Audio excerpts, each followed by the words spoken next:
कबीर जी आकर के हमें यहाँ ज्ञान सुनाते हैं। रह रह कर ये सत भक्ति हमें बताते हैं और अपनी प्यारी आत्माओं को सत भक्ति करा करके और सतलोक ले जाते हैं। अब पुण्यात्माओं, जैसे परमात्मा कहते हैं,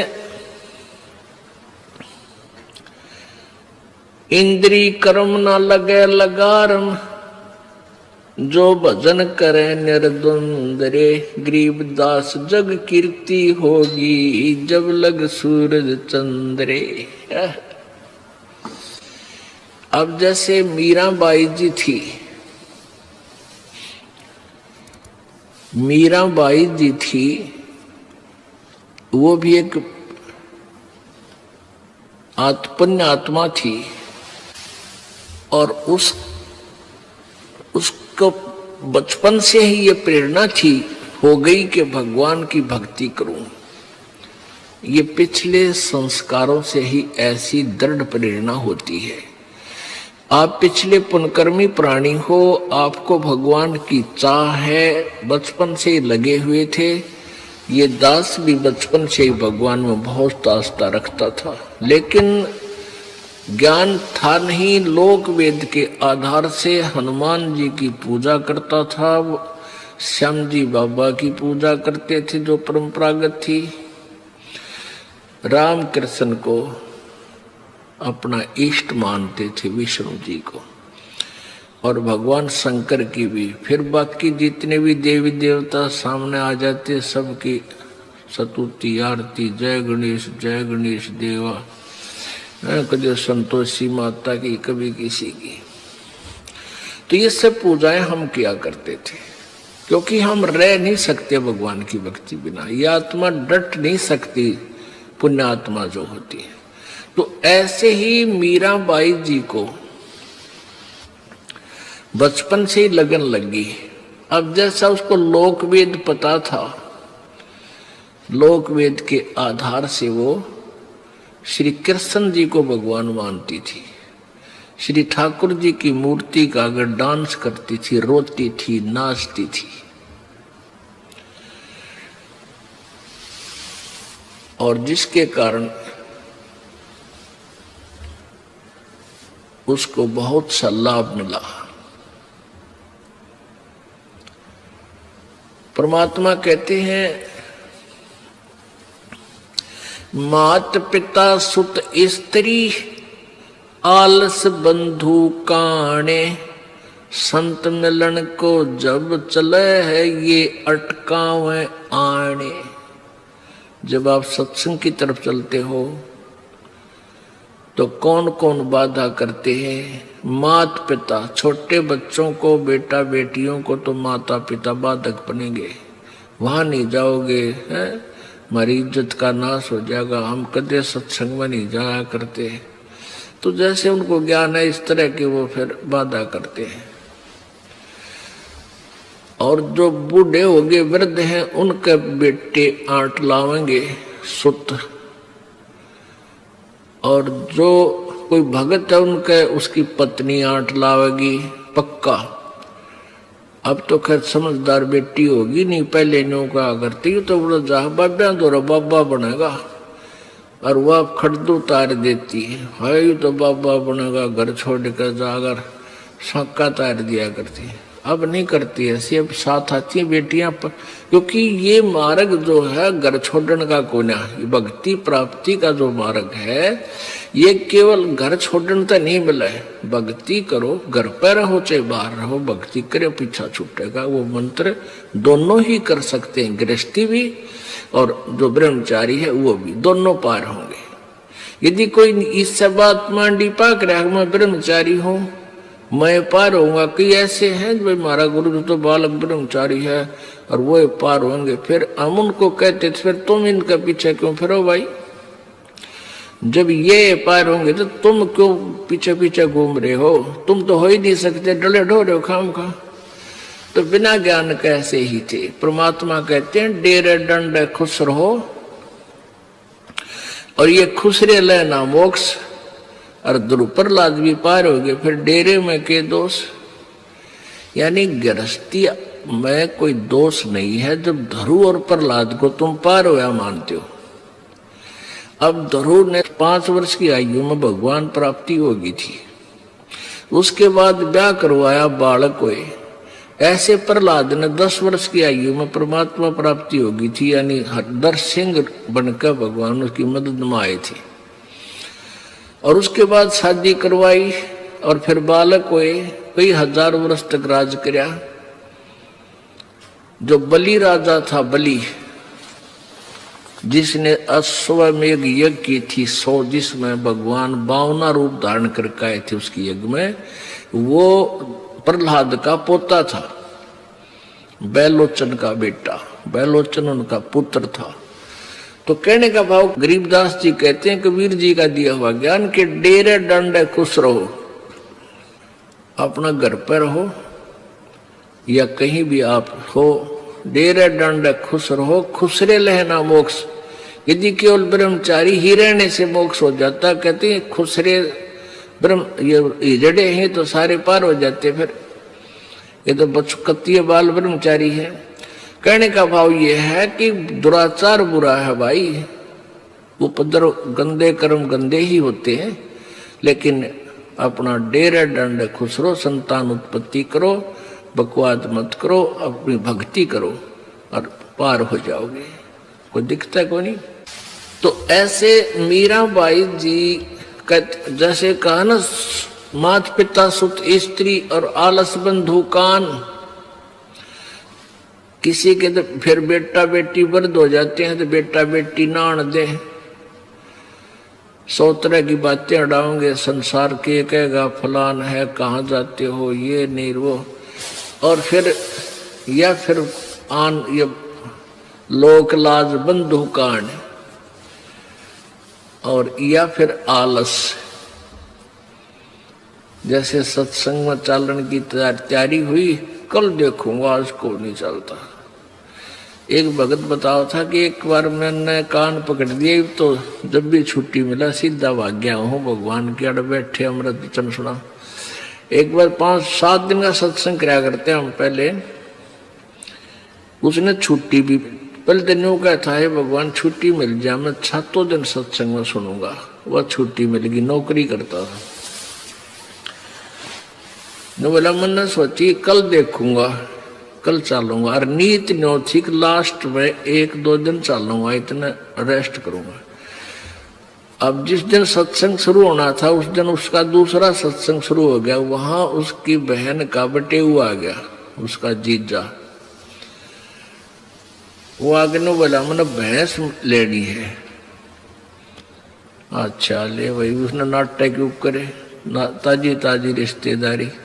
पहले तो उस गांव में दिखाई भैंस नहीं समझ में आई, फिर दूसरे किसी ने बताई कि वहाँ और गांव है 20 किलोमीटर, वहाँ गए, फदर फदर की तो पैदल को वहाँ बसा बैठे। यानी जिस दिन भोग लग गया उस दिन उल्टे आए, भैंस भी ना मिली। जब घर ना आए 7वें दिन धक्के खा कर किता गोबर में लोटे, किता रोटी मिली, किता ना मिली। तो उस दिन पाछा ने बोला मैंने कान पकड़ दिया, ये पाछा नहीं रहूंगा यहाँ पर, ये तो। और वो जहाँ मैंने आनंद लेना था, परमात्मा का लाभ मिलना था, उसके स्थान पर इस आलस ने मेरी और रिहर्सल करवा दी। तो यहाँ परमात्मा कहते हैं मात पिता सुत स्त्री, और किसी का पति अपनी पत्नी ने फांसी गाल के बैठ जाए तो नहीं जाएगी, न्यू है रो है। तो कहने का भाव है ये काल के ही अड़चने हैं, और ये काल की अड़चन इसलिए है कि यो भक्ति ना करे, संतों के पास ना जावे, और यूं यही मर खप के और गधा कुत्ता बन के धक्के खानता रहे। काल ये चाहता है, और भगवान ये चाहता है परमात्मा कि ये परमात्मा की प्रेरणा में कहीं ना कहीं जाते रहे। मेले ठेल जाइयो मेले बड़ा मिलापे, पत्थर पानी पूजते कोई साधु संत मिल जाते। अब जैसे हरिद्वार के अंदर पीछे कोई वो ऐसा समागम, ये मेला कोई था, कुंभ का मेला था या कोई इसका ग्रहण का स्नान था, एक बार कुरुक्षेत्र में था। तो हमारे भक्त तो गए वहां पर, ये परमात्मा की प्यारी आत्मा अपने भाई बहनों को चाहते हैं कि ये भी इस काल के जाल से निकल जाए। तो वहां उन्होंने पुस्तक वितरित की थी, बांटी थी, 10-10 रुपये में बेची। वैसे तो ये है भक्ति सौदागर का संदेश, ये पुक है, ये हमारे को बहुत ज्यादा कीमत में बनती है, यानी 20-22 रुपए में पड़ती है, और हम इसको 10 रुपए में देते। पैसे तो हम फ्री देते थे पहले, लेकिन फ्री तो ले हैं, उठा के किधर फेंक दे हैं, फिर वो दुकानदारों के पास रद्दी के काम में पड़ी पाई हमने। इसलिए हमने इसका 10 रुपये रेट रख दिया दोनों का, ये दोनों कट्ठी जल्द करवा दी कि कम से कम 10 रुपये खर्च करेगा तो पढ़े बीगा। तो कुरुक्षेत्र में दी जाकर बांटी, कई हजार, 14-15 हजार बुक वहां बेची। तो उससे फिर रिजल्ट आया। अब पुण्यात्मा आते हैं, इसको पढ़ कर रत्रे की कहाँ डले ढोरे थे, बड़े खुश होते हैं, आते हैं, पूरा परिवार का परिवार नाम ले जाता। क्या बताते हैं जी, कुरुक्षेत्र नहान गया था, वहां तेरे आपकी किताब मिली थी। कोई कहता मैं हरिद्वार गया था, वहां से किताब मिली थी, मेरी तांख खुल गई, डरे डोता हंडो था। तो परमात्मा कहते हैं तो ये प्यारी आत्मा सत्संग की कोई ना कोई आड़ पकड़े ही रहती है और लगे ही रहती है, और काल नु चाहता है कि ये गलत साधना करें, शास्त्र विधि को त्याग कर मनमानी पूजा करते रहें, जिससे इनको कोई लाभ ना हो, और लास्ट में ये नास्तिक बन जा, कोई गुट्टी लाने लग जा, कोई चोरी करने लग जा, कोई बदमाशी करे, क्योंकि इनकी आस्था हट जाएगी, भगवान कहीं नहीं है। अब जैसे पूरा चीन कम्युनिस्ट बन गया, जबकि पहले महात्मा बुद्ध का पुजारी था। अब उन महात्मा बुद्ध के द्वारा बताए गए साधन से उनको कोई आध्यात्मिक लाभ नहीं हुआ, इसलिए वो नास्तिक बनकर अपना सिद्धांत आप बना लिया मनुष्य ने। तो काल यही चाहता है कि सब नास्तिक हो जाएं, और वो कबीर साहब का कभी आवे लगे गेड़ा तो कोई सुने ना उनकी बातों को, और परमात्मा रह रह कर अपनी सत्ता को, अपनी सतीथि को स्थापित करके जाते हैं, वो कोई रूप बना कर आ जाते हैं। एक बार अब मीराबाई जी छोटी आयु में ही श्री कृष्ण जी की पूजा में लौलीन हो गई थी। फिर उसकी शादी कर दी। उसका पति जो था वो राजा था।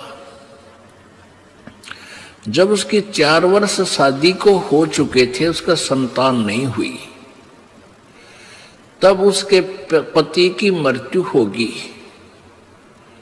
वो विधवा होगी, और उसका देवर, ये ठाकुर समाज में इनका शादी थी, जन्म था।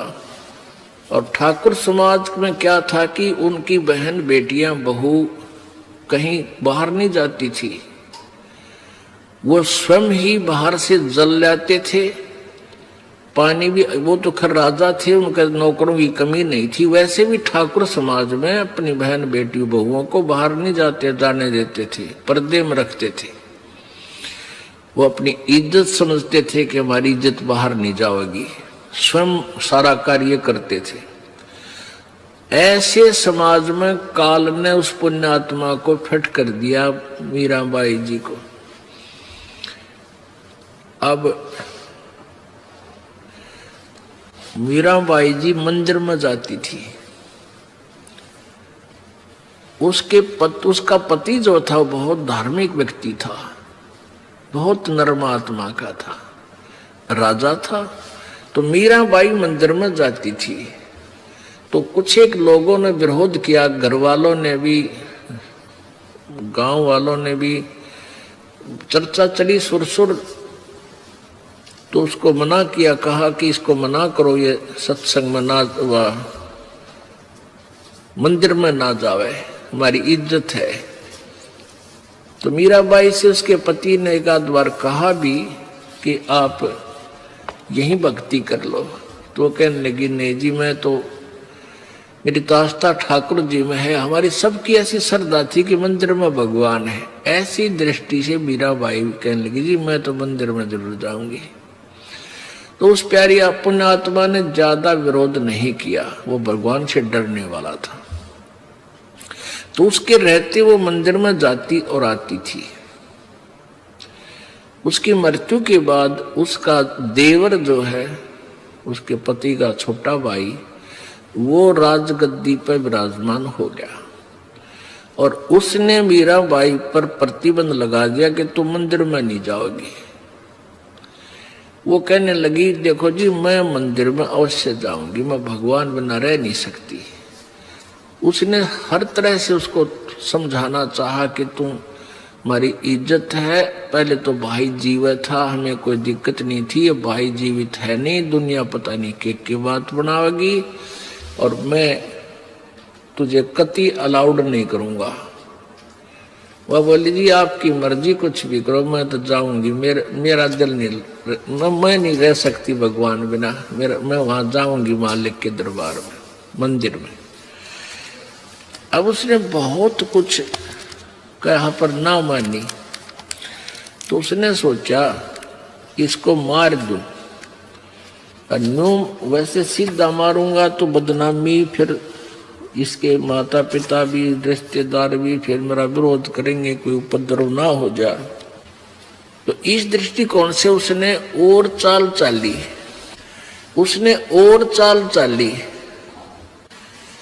उसने क्या किया कि एक दिन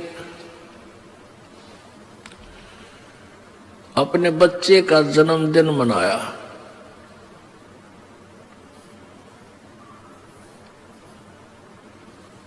बच्चे का जन्मदिन के उपलक्ष्य में रिश्तेदार भी इकट्ठे कर लिए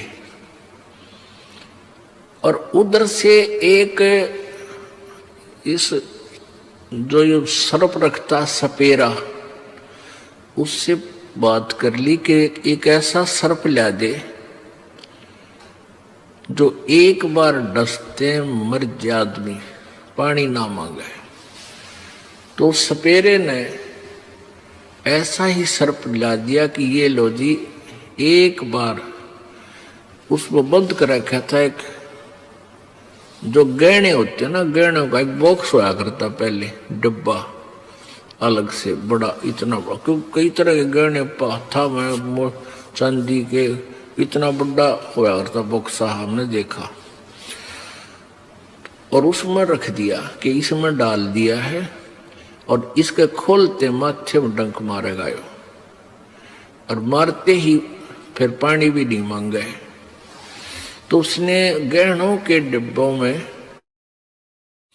वो सर्प बंद करवा के और बंदी द्वारा, नौकरानी द्वारा मीरा के कमरे में भिजवा दिया। जिस दिन सब रिश्तेदार आ चुके थे और सुबह सुबह और वह शिरोमणि बनानी थी, और उसको कहा कि मीरा को कह दे इसमें हार है, इस हार को गले में पहन लेगी, ना मेरी इज्जत का नाश हो जाएगा। लोग न्यों कहेंगे भाई की मृत्यु के बाद अपनी भाई की पत्नी को कोई अच्छा ओढ़न पहनने को नहीं दे रहा, दुखी करता है, मेरी इज्जत का नाश ना कर दे, न्यों कह दिए साफ स्पष्ट। वो नौकरानी वो हार लेकर, वो गहनों का डब्बा लेकर गई, नौकरानी को भी नहीं पता था। उसने कहा कि मीरा ऐसे ऐसे राणा ने कहा है और ये इसमें हार है बहुत कीमती, तू पैर लिए, आज रिश्तेदार आए हुए हैं और नहीं पहनेगी तो मेरी बेइज्जती हो जाएगी, और आज इसको जरूर पहनना तू। लेकिन मीराबाई नहीं पहना करती थी, उसको हार श्रृंगार में कोई रुचि नहीं थी। ये तो बनावटी काम है जो नकली लड़कियां करती हैं, जिनको भगवान से डर नहीं, ना ज्ञान क्या है का। तो उसने वह बोली रख दे, मैं आप पैर लूंगी। उसने रख दिया। अब मीराबाई ने सोची जब ना पहनूंगी तो यूं तंग करेगा तना और गणा, और मेरे लिए तो माटी है यार, यह दुखी करेगा मुझे और खाम खा बात बढ़ेगी, मुझे टेंशन बनेगी।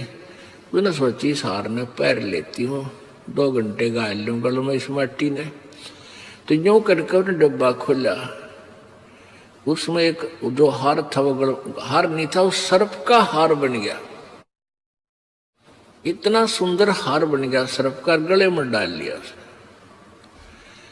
अब वो तो साथ साथ आ लिया, थोड़ी देर पीछे अकमरी पावेगी पर सांप वहीं पाओगा कि तो कमरे में लोग कह दूंगा सांप लड़ गया, वो तो बात तो नहीं कर सकेगी क्यों यार के नहीं। और बंदी को धमका दिया था जेकर नहीं कर देगी कितना भी कुछ हो जाता है, यानी चुप हो जाइए तो कुछ नहीं बताना किसी को, कुछ किसी तरह का मतलब उसको ऐसा कह दिया था कि तू रख के आ जाना और वहां जेकर नहीं करना। तो उधर से वो गया साथ में, मीराबाई उस हार को पहने बैठी जो सर्प से कन्वर्ट हुआ था। अब वो कहता है, वो राणा कहता है कि यू हार कहां से लाई तू बदौरत, ये हार कहां से लाई इतना कीमती, ये मंदिर में जाती है वहां बकवाद करती है तू, वहां से ये हार लाई है। वो कहने लगी जी ये हार आपने ही भेजा था, आपने ही भेजा था, इस बक्से में था। तो कहता क्या बात कहती है, कहा जी इसमें था, इस बक्से में। और बांदी बार गेट में नौकरानी बैठी थी, वह बुलाई कि कहाँ वो बक्सा की, यही है जी। और अभी इन्होंने खोला था, मैं बाहर खड़ी थी, मुझे आवाज आई थी, इन्होंने अभी खोल के पहना है। अब उसके पांव धरतरे की धरती निकलेगी, रत्रा गजब हुई। और अपने हाथा वो सर्प इसमें रोक के भेज जा रही, हार बन गया। आ गया कि भैया नहीं मरे। अब उसने क्या सोचा कि एक वो बुला लिया, ये सांपों का इलाज करने वाला गारडू, और उससे कहा कि तू ऐसा सर्प ला दे, ऐसा विष दे दे मुझे कि यह इसको पीते मर जा। तो उसने कहते हैं कैसे इतना जबरदस्त विष दे दिया लाके कि एक बार उठ कर जीभ का भी ला दिया ना, एक घूंट भी अंदर ले जाएगी तो भी मर जाएगी, बोल नहीं सकेगी। अब उसने क्या किया, उसके देवर ने, राणा ने, वो सर्प जो जहर था, विष था, ये कहते हैं सर्प से निकाला था जैसा भी, तो वो सर्प वो जहर विष लेकर के वो राणा और साथ में हाथ में तलवार लेकर और मीराबाई के पास पहुंच गया कुछ दिनों के बाद कि इस जहर न पी ले, ये प्याला पकड़े, और नहीं पीवेगी तेरी गर्दन काटूंगा। अब मीराबाई ने सोचा गर्दन में तो दर्द होगा, तलवार ते मरना तो सही, मारे तो गाय तुझे, तो जहर पी लूं दर्द तो ना होगा। तो नो सोचकर और उसकी आंखें आ गए, नो का जहर का प्याला पी लिया, वो विष पी लिया। और वो देखे बाट की लुढ़ के गया और वो आराम से बैठी है, कोई दिक्कत नहीं। मीराबाई को मारने लगे जहर का प्याला प्यारे, पीवत ही अमृत हो लाग्या, हो गया सरद ही यारे, मन तू पावगा अपना किया रे, भोगेगा अपना किया रे। कहाँ तो जहर ने उत्पात मचाना था, अशांति फैलानी थी, कहते हैं पीवत ही अमृत हो लाग्या और हो गया सर्द ही यारे, यानी अंदर ठंडक होगी विष्ट। अब उसने सोची भैया तो नहीं मरे, कमाल हो गया, यह बिना मरी। उसके बाद क्या हुआ कि एक दिन मीराबाई मंदिर में जा रही थी और कहते हैं सौ छल छिद्र मैं करूं अपने जन के काज, देख काल ने उस प्यारी आत्मा को कहां ठोक दिया था और परमात्मा कैसे पीछे पीछे फिरते हैं उस पुण्य आत्मा के। रविदास जी, संत रविदास जी और परमेश्वर कबीर जी समकालीन थे मीराबाई के, और ये दोनों इकट्ठे ही रहते थे, क्योंकि रविदास जी कबीर परमेश्वर का ही शिष्य हो गए थे। जब पहले तो रामानंद जी से उनको उपदेश दिलाया कि रामानंद जी की फड़क काटी के ये हरिजना नाम ना दे था शेड्यूल कास्ट को। फिर कुछ दिनों के बाद रविदास को पता लग गया कि भगवान तो ये हैं रामानंद जी के पास ना कुछ, तो रविदास जी ने कबीर परमात्मा से उपदेश ले लिया था। अब ये दोनों वहां जिस मंदिर में मीराबाई प्रतिदिन जाती थी उसी के पास बाहर सी था वो, वहां बाहर इन शेड्यूल कास्ट की कुछ चौपड़ी सी थी, वहां सत्संग करने लग गए रविदास जी और कबीर जी। मीराबाई पहुंच गई कि यहाँ कुछ भगत बैठे हैं, चल 10 मिनट चर्चा सुनाएंगे इस परमेश्वर की। तब परमात्मा ने, परमेश्वर कबीर जी ने सृष्टि रचना सुनाई। ओहो, मीराबाई को धक्क देसी हुई कि मैं तो कृष्ण से ऊपर किसी को भगवान नहीं मानती, और महाराज जी तो कृष्ण जी के ऊपर और बहुत सुप्रीम पावर बताते हैं। तब उसने करबद्ध होकर कहा, महाराज जी हमने तो कदे यह बात सुनी नहीं थी, आप ये बताते हो इसका कहीं प्रमाण है? मैं तो श्री कृष्ण जी को मानती हूँ। परमेश्वर ने कहा, बेटी तू अपने कृष्ण जी तो पूछ लिए।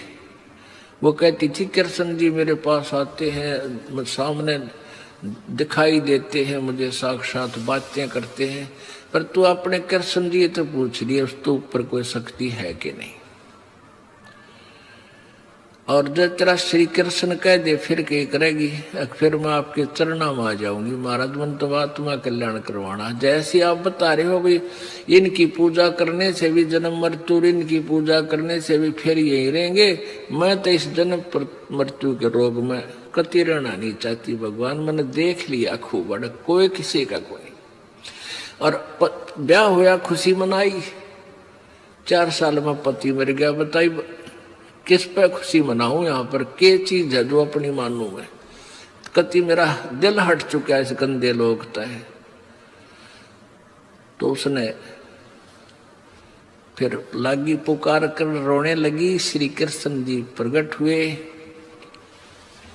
उनसे पूछा, प्रभु आज मैंने संतों का सत्संग सुना है, उन्होंने ऐसे ऐसे बताया है, मेरी आत्मा दुख रही है कि वो मेरे भगवान से भी ऊपर कोई शक्ति बता रहे। पुण्यात्माओं, ये देवता झूठ नहीं बोला करें, इसलिए इनको देव कहते हैं, अच्छी आत्मा होती है। इसने कहा मीराबाई वो शक्ति बहुत प्रबल है जिसके विषय में संत बता रहे हैं, पर वह मिला कति नहीं। हमने भी खूब ट्राई कर ली और कई हजार वर्ष तक साधना कर ली, वो मिलता नहीं। मीराबाई बोली, सत्साहेब महाराज जी बस ठीक है। अब क्योंकि जब परमात्मा वो कह रहे हैं हम उस परमात्मा से आपके साक्षात्कार करा दें, उससे मिलवा दें, ये काम ने मिलिए कोई ना। और ये भी मानते हैं कोई और पावर है। कहते हैं बुद्धिमान को तो संकेत ही होता है। उसी दिन उसने आके अगले दिन चरणों में गिर गई परमात्मा के, मुझे उपदेश दो प्रभु। अब कबीर जी ने सोचा यार ठाकरों की लड़की है और कदे इसमें अभिमान शेष रह जा, क्योंकि अभिमानी व्यक्ति को भगवान नहीं मिल सकता, ये नियम है, चाहे कितनी साधना कर ले। सबसे पहले भी नम्र और एक दृष्टि होनी चाहिए, ना ऊंच नीच, कोई बुरा नहीं, जैसे छोटी जाति कोई नहीं। ऊंच नीच इस विध है लोई, भाई कर्म कुकर्म कहाँ में दोई। ऊंच नीच इसलिए इस तरह माना जाता है, जो पापी पाप करता है, शराब पीता है, मांस खाता है, सुल्फा पीवे, चोरी करे, डाके करे, वो किसी जाति का वो नीच है। और अच्छे काम करे, बुराई से दूर है, भक्ति करता है, वो ऊंच है, चाहे वो किसी जाति का है। ये संत विधान है, प्रभु का विधान है। ऊंच नीच इस विध है लोई, और कर्म को क्रम, सुक्रम को क्रम कहाँ में दोई। सुक्रम करते हैं वो ऊंच है, और दुष्कर्म करते हैं वो चाहे ब्राह्मण हो और चाहे शूद्र हो, वो नीच है। तो ये दृष्टि उसकी देखनी थी, इस बेटी में कितना विवेक है। रविदास जी से कह दिया कि मैं तेरे पास इस लड़की ने भेजूंगा, और उपदेश दे दिए इसने, पहला मंत्र दे दिए। तो वो मीराबाई गई कि महाराज जी, मैंने पता, मेरे कृष्ण जी भगवान आए थे और मेरे से बात होगी, वो कहते हैं कि ऊपर है वो शक्ति, पर तुम्हें मिला नहीं, और आप कह रहे हो मिला। परमात्मा बोले गारंटीड बेटी, या कौन सी बात ना मिला। इन कृष्ण जी और को ज्ञान नहीं कोई ना उस परमात्मा के बारे में, इन विष्णु और कोई भी ज्ञान नहीं है। पुण्यात्मा, ये बात आज तो हमें उसमें भी खटकती थी, लेकिन उसका तो शंका निवारण कर दिया था। वह खुद आकर कहेगा जब कि उसके पाने की विधि हमने नहीं मिली आज तक। तो मीराबाई कहने लगी, प्रभु अपनी बेटी को उपदेश दे दो। अब परमात्मा बोले, जा बेटी, वो बैठा भगत वो देगा नाम। अब वो मीराबाई, क्योंकि कंप्यूटर का की तरफ संकेत कर दे डॉक्टर, तो मरीज तो दौड़ जा बैठे, ले दवाई दे दे भाई। तो रविदास जी के पास गई कि महाराज मुझे उपदेश दे दो, गुरु मुझे शिष्य बना लो। रविदास बोला, बेटी बात सुन बहन, मैं हूं चमार जाति ते, और तू है ठाकरों की बेटी। तेरे साथ ना बहुत भूंडी कर देगा समाज। मैं उपदेश नहीं दे सकता आपको, मैं चमार जाति से हूँ। मीराबाई बोली, महाराज जी आग लगे संसार के, आप मेरे पिता, मैं आपकी बेटी, मन या जड़ी दे दो, मैं बहुत प्यासी हूँ, मुझे भगवान चाहिए। तो परमात्मा ने संकेत कर दिया, हक दे दे। ये देखना चाहा थे इसमें कितना विवेक है। रविदास जी से प्रथम उपदेश परमात्मा ने मीराबाई को दुआया। ये एक आपको ये तत्व ज्ञान है पुण्यात्माओं। पहले आपने कथाएं सुनी थी, लेकिन इनकम्प्लीट, सार रहित। इसका निष्कर्ष कहीं नहीं निकाला किसी ने, था ही नहीं किसी को ज्ञान। अब जैसे एक स्पेयर पार्ट की दुकान में सारे स्पेयर पार्ट रखे हैं, अब जिसने ज्ञान नहीं, वो किसी ने कितना धर रहा है, वो नारे न रख रहा है, यो स्टीयरिंग है, यो पिस्टन है, ये फलाना है, बस। और जो इंजीनियर है उन्हें ला करके इकट्ठे गाड़ी बना के और टी करता ले जाएगा।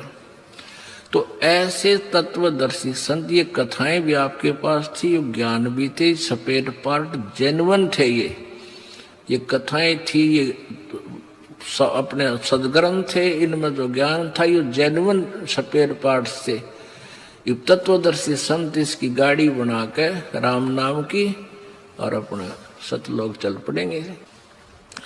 फिर वो पहले तो वह जन्म जाया करती मंदिर में, अब वहां परमात्मा कई दिन डट गए, फिर रह के फिर आ जाते दोनों जने कि हंस को खूब तैयार करके फिर दूसरा नाम भी देना है, आगे भी इसको तैयारी करवानी है। तो फिर वो रात में सत्संग करते परमात्मा, दिन में धंधा करते मजदूर लोग, शाम में अपना सत्संग सुनते। तो मीराबाई फिर रात में जान लाएगी उस जहां वो सत्संग हुआ करते थे। अब उसने राणा ने, उसके देवर ने सोचा, पहले तो दिन में गड्ढा करती, चलो दिन वाली भी माटी पड़े थी, भी रात न जान लगी, अब बता दुनिया के थूकेगी हमने, और मार ली, सारे काम कर लिया, मरती नहीं। तब उसने उसकी माँ को बुलाया और उसको समझाने के लिए प्रार्थना की। तो मीराबाई और उसकी माता का कैसे संवाद होता है। पुण्यात्माओं, मात पिता सुत स्त्री आलस बंधु कान, संत मिलन को जब चलाइए अटका में आण, इनका अटकाया अटके नहीं, और संत मिलन को जा कह कबीर सो संत है वो आवागमन नसाए। इस उदाहरण को सिद्ध करने के लिए आपको एक कथा सुनाई। क्या बताते हैं? सत्संग में जाना मीरा छोड़ दे, सत्संग में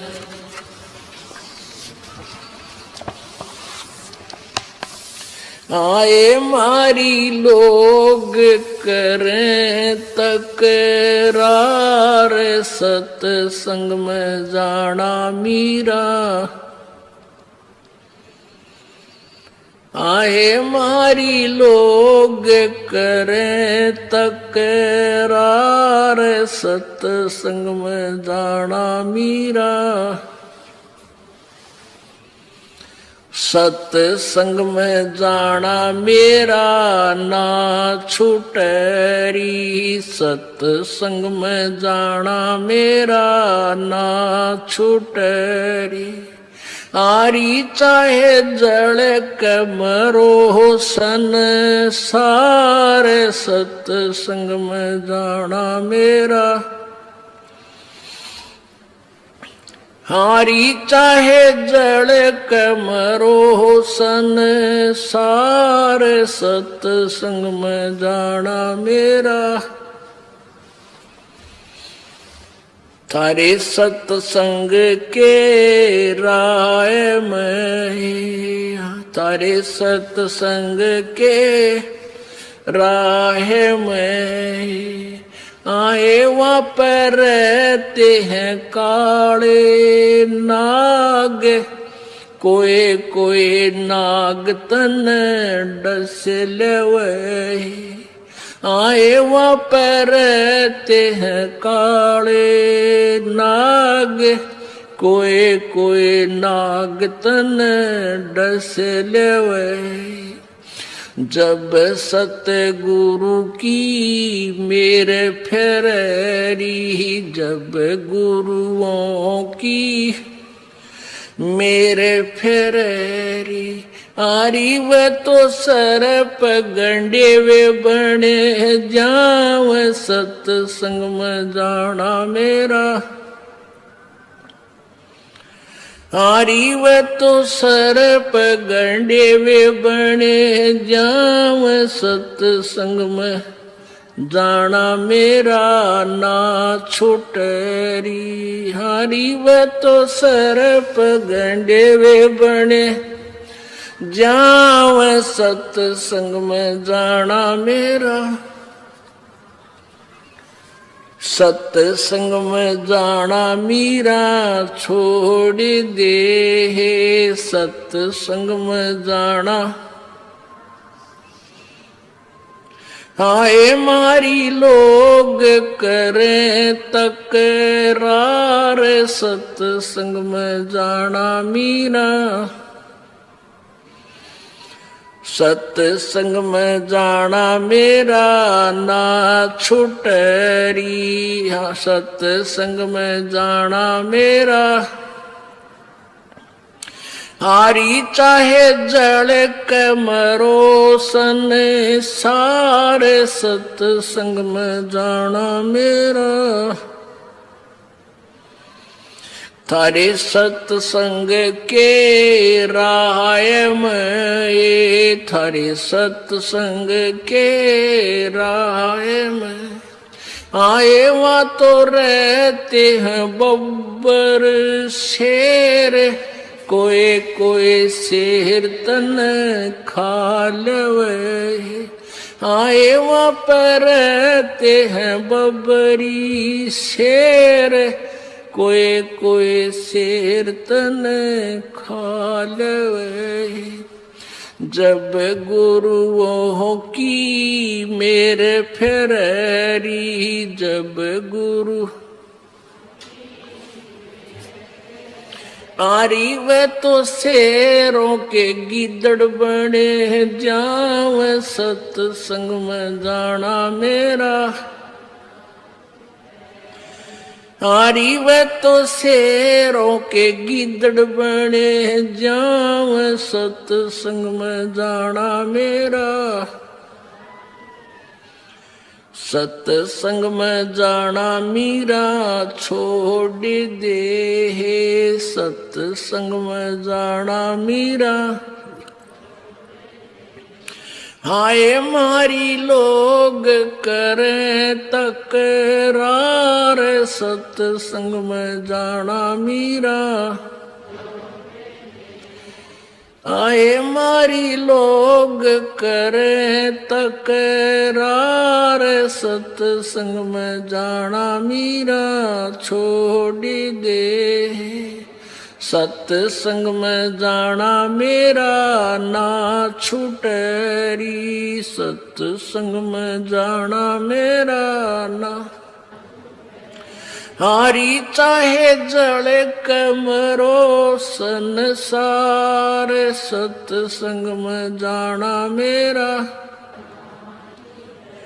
हारी चाहे जड़े कमरो संसार, सत्संग में जाना मेरा।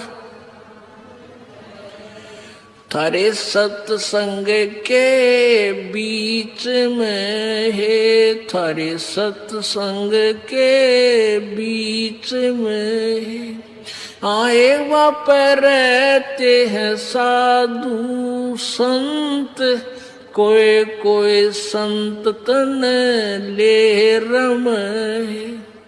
आए वहाँ पर रहते हैं साधु, कोई कोई संत तन ले रम।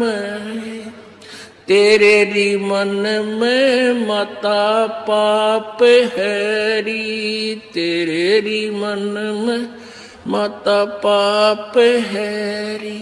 संत मेरे माँ बाप हैरी, संत मेरे माँ बाप हैरी। हारी वे तो मीरा के गुरु रविदास, सत्संग में जाना मेरा।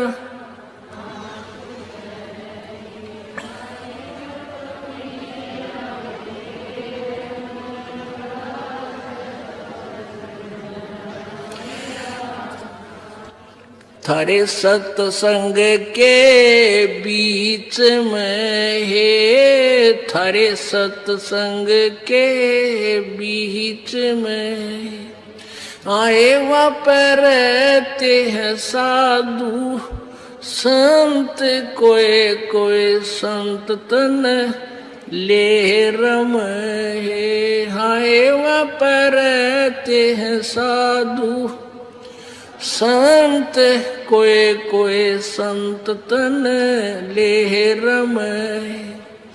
तेरे री मन में माता पाप हैरी, तेरे री मन में माता। संत मेरे माँ बाप हैरी, संत मेरे माँ बाप हैरी। हारी ये तो कर देंगे बेड़ा पार, सत्संग में जाना मेरा। हारी ये तो कर देंगे बेड़ा पार, सत्संग में जाना मेरा। सत्संग में जाना मीरा छोड़ दे, सत्संग में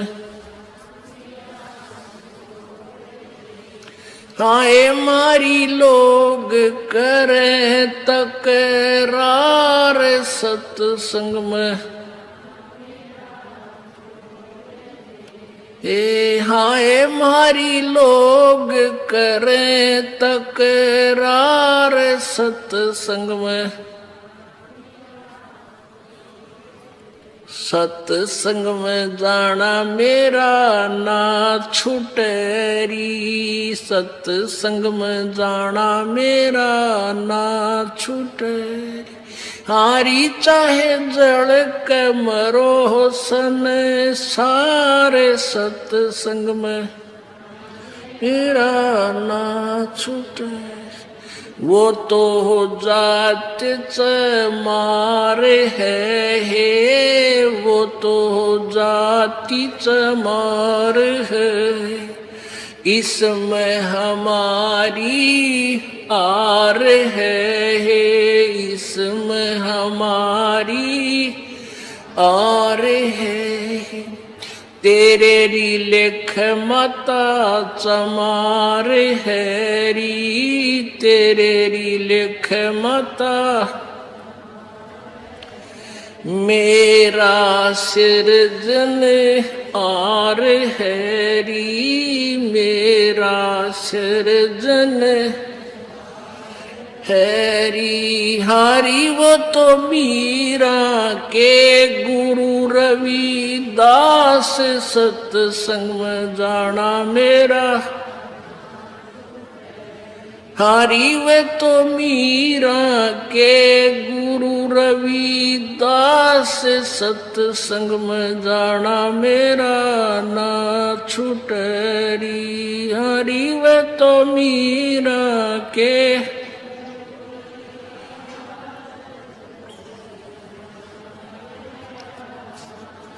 सत्संग में जाना मीरा छोड़ दे, सत्संग में जाना मीरा। आए मारी लोग करें तकरार, सत्संग में जाना छोड़ दे, सत्संग में जाना मेरा ना छूटरी, सत्संग में जाना मेरा ना छूटरी। हारी चाहे जड़ कबरो सन सारे, सत्संग में जाना ना छूटरी। हारी चाहे जड़ कमरो सारे, सत्संग में जाना मेरा ना छूटरी। सत्साहिब अपनात्माओं, जिनको भगवान चाहिए वो पीछा मुड़ के नहीं देखा करते। संत, शेर और सिपाही, इनका धर्म आगे को ही बढ़ना होता है और तभी सफलता पाते हैं। शेर, सिंह और संत और सिपाही सूरमा उल्टा नहीं हटा करते, नहीं तो कायर कल आवे अपने उद्देश्य में असफल हो जाते हैं। तो प्रसंग चला सा जैसे कि ये इस प्रकार की बाधाएं प्रत्येक प्राणी को आती हैं, क्योंकि काल नहीं चाहता ये सच साधना कर ले और पूरे खड़दू करवा दे है उस भगत को भक्ति से हटाने के लिए। और परमात्मा भी कच्चा काम नहीं छोड़ता, ये भी साथ रहता है कि भक्ति की आस्था मेरी आत्माओं में तो खत्म ना हो जाए। इसलिए कहीं कहीं किसी न रूप में आके प्रकट होकर अपनी लीला करके दिखा जाता, भगवान इसे काम कराया करे।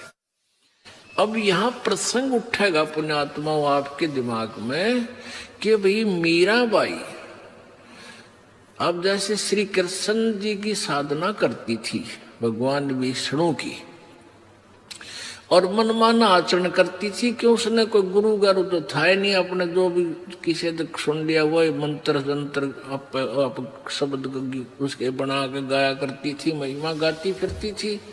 और फिर भी इतनी मदद होगी, उसकी मृत्यु नहीं हुई, जहर का प्याला प्या दिया उससे नहीं मरी।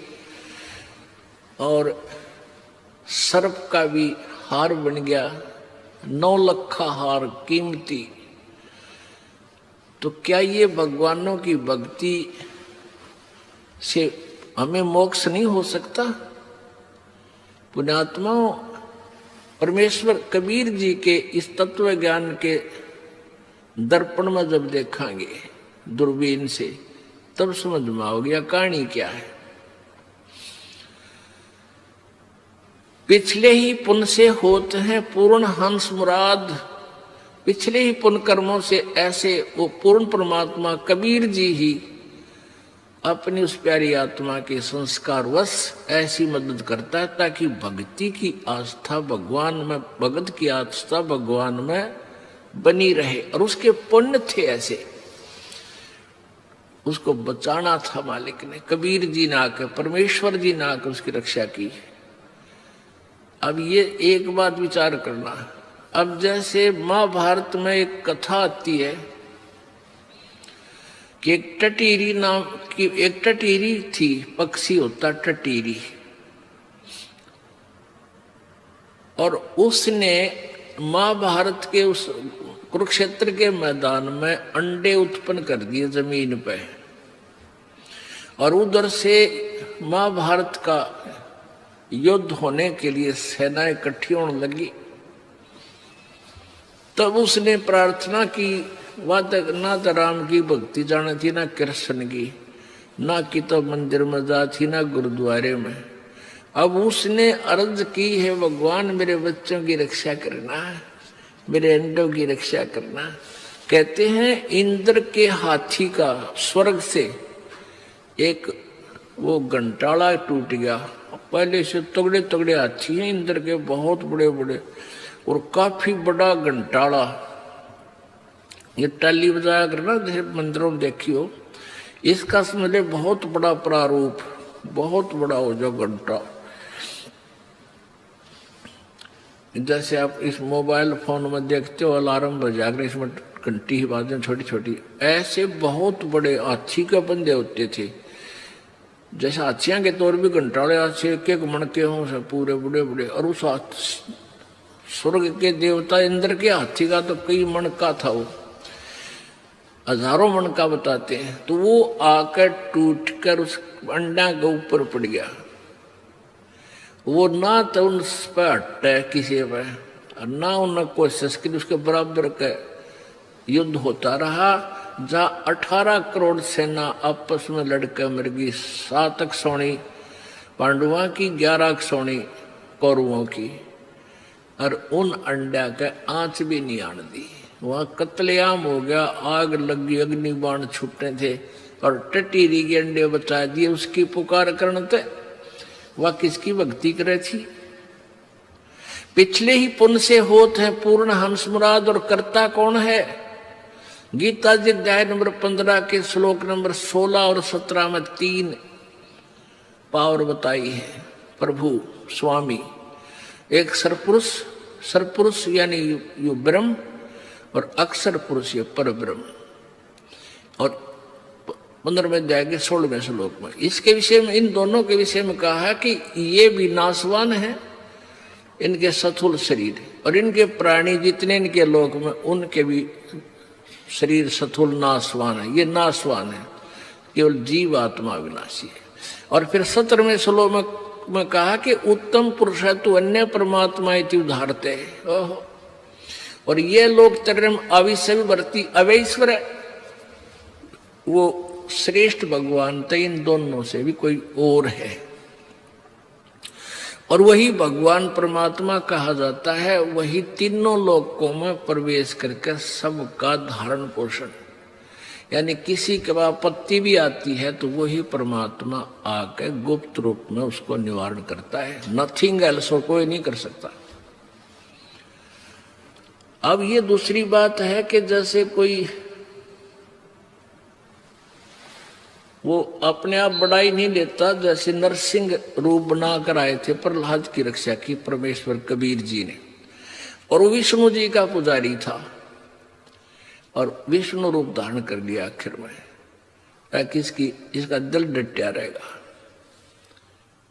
और अब तक इन विष्णु जी का बोलबाला हो रहा था, उस विष्णु जी ने न्यों कर दिया, विष्णु जी ने न्यों कर दिया। ये विष्णु जी अपनी रक्षा ना कर सके, श्री कृष्ण जी का पूरा परिवार, पूरा कुल आपस में लड़के मर गया, विष्णु रक्षा नहीं कर पाया। यादव कुल द्वारका में कति दुर्वासा के श्राप थे, सारे कटके मर गए आपस में झगड़ा करके। तो अब ये समझ में आती है कहानी। तो यहां मीराबाई की जो रक्षा हो रही थी वो भी परमेश्वर कर रहे थे, थी उसके पिछले पुण्य।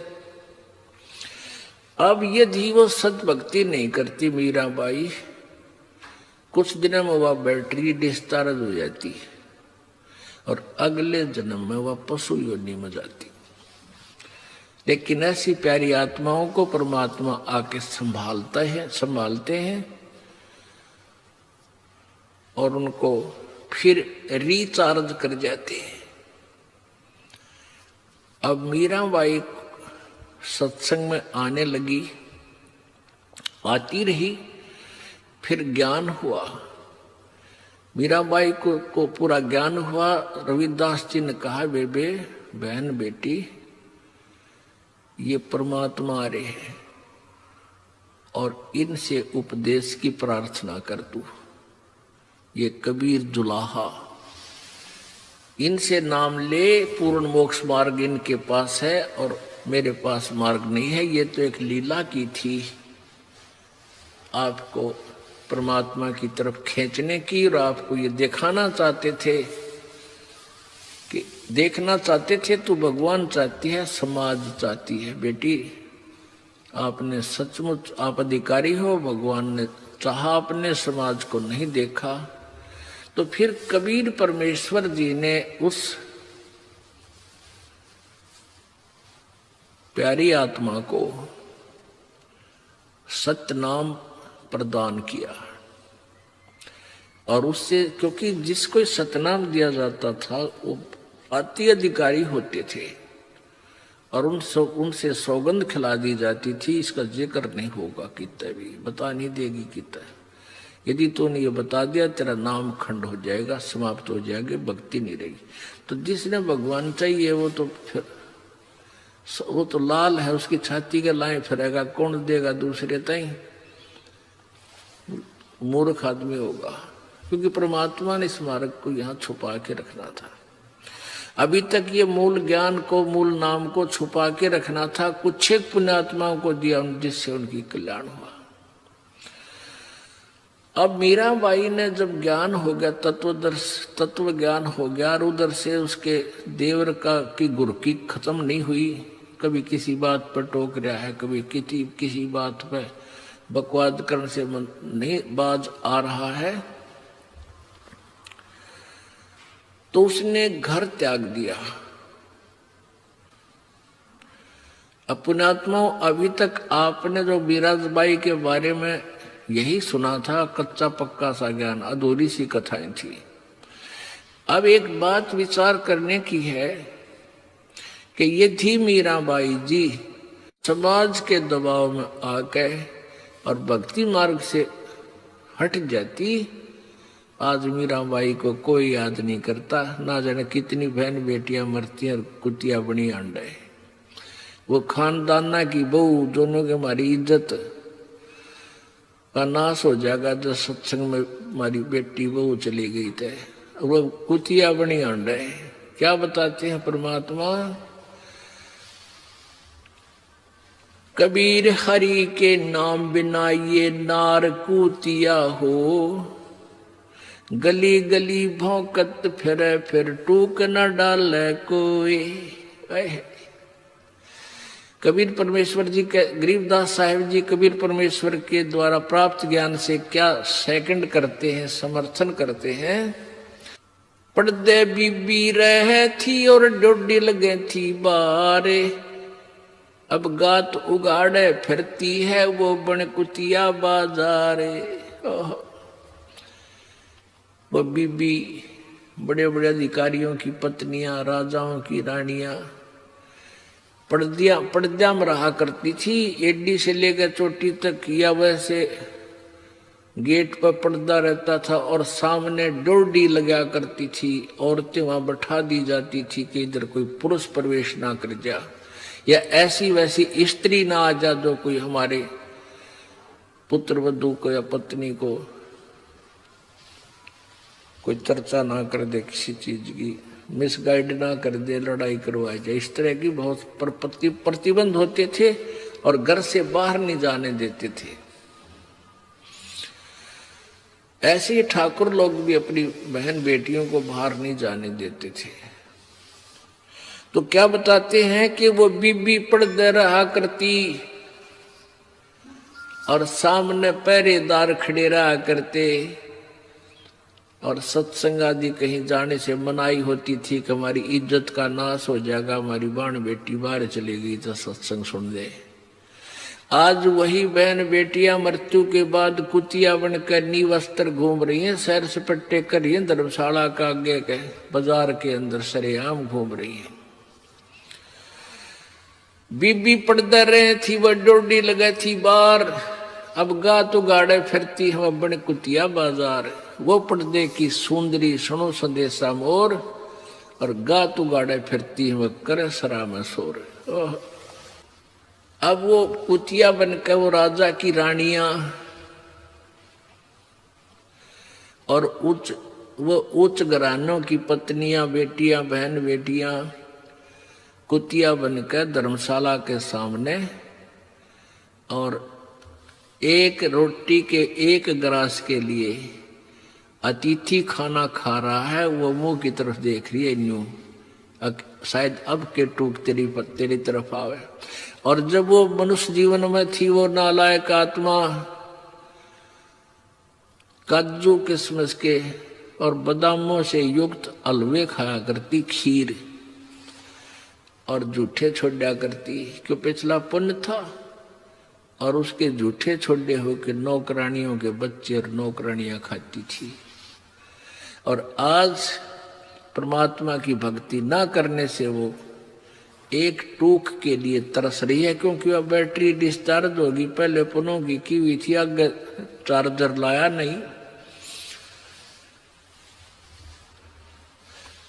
और जैसे अतिथि खाना खा रहा है धर्मशाला में, सराय में, और वो देख रहा होता कुत्ता, देखना कभी कुत्ते की एक्टिंग रोटी खाते समय नो देखे, अगर साहिब भी डालेगा, और मान ले को डाल भी देता है टूक, ऐसे रेत में 10 ग्राम रेत साथ खा रही है वो एक टूक के साथ, वो राजा की रानी, वो उच्च घरी की बेटी कुतिया बन के, जो परमात्मा से दूर है। बीबी पर्दा रहे थी, डोडी लगा थी बार, अब गा तू गाड़े फिरती है वो बन कुतिया बाजार। नक बेसर नक पे बनी वह पैर थी हार हमेल। इतने सुंदर श्रृंगार करा करती, सोने के सुंदर कई लाख रुपए के हार गले में पहना करती थी। नक बेसर नक पे बनी वह पैर थी हार हमेल, अब सुंदरी से कुतिया बनी, सुन परमेश्वर के खेल।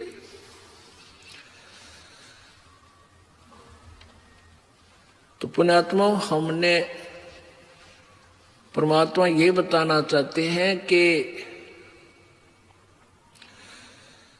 इंद्री कर्म न लगे लगारम, जो भजन करे निर्द्वंदरे। गरीबदास जग कीर्ति होगी, जब लग सूरज चंद्रे। भक्ति मीराबाई ने करी और गुण हम गावा उसके, देख कितने दोनों लाभ, मोक्ष भी करागी और यश भी उसी भक्त ही का होता है। यहाँ चर्चा भी भक्तों की चलती है भक्ति मार्ग में। जन जन की जुबान पर आज उस बहन का नाम है। अगर वो इस काल के इस संसार की गुरकियां तो उल्टी हट जाती, कोई ना जाति भी पूछता उसकी। और भगत के साथ भगवान साथ रहता है, थोड़ा संघर्ष करना पड़ता है। ध्रुव ने किया, प्रहलाद ने किया, परमेश्वर ने स्वयं आकर किया और इस दास ने किया। और हो रहा है इतना कौन सा रुक लिया। एक परचून की दुकान में आग लगी, वह फिर बुझा बुझू दी, तो पुलिस वाले आवे इंक्वायरी करने और बादाम की एक मुट्ठी भर बोझ में गाल ले, जो बचे खुचे रह रहे थे, कोई काजू की भर जेब में डाल ले। और सेठ ने बोले लाला जी कितना नुकसान हो गया? बोला उठ के होने लग रहा है। नुकसान तभी हो ही रहा है, तुम कौन से डट रहे हो? तो ये संघर्ष अभी आपके साथ भी अभी स्टार्ट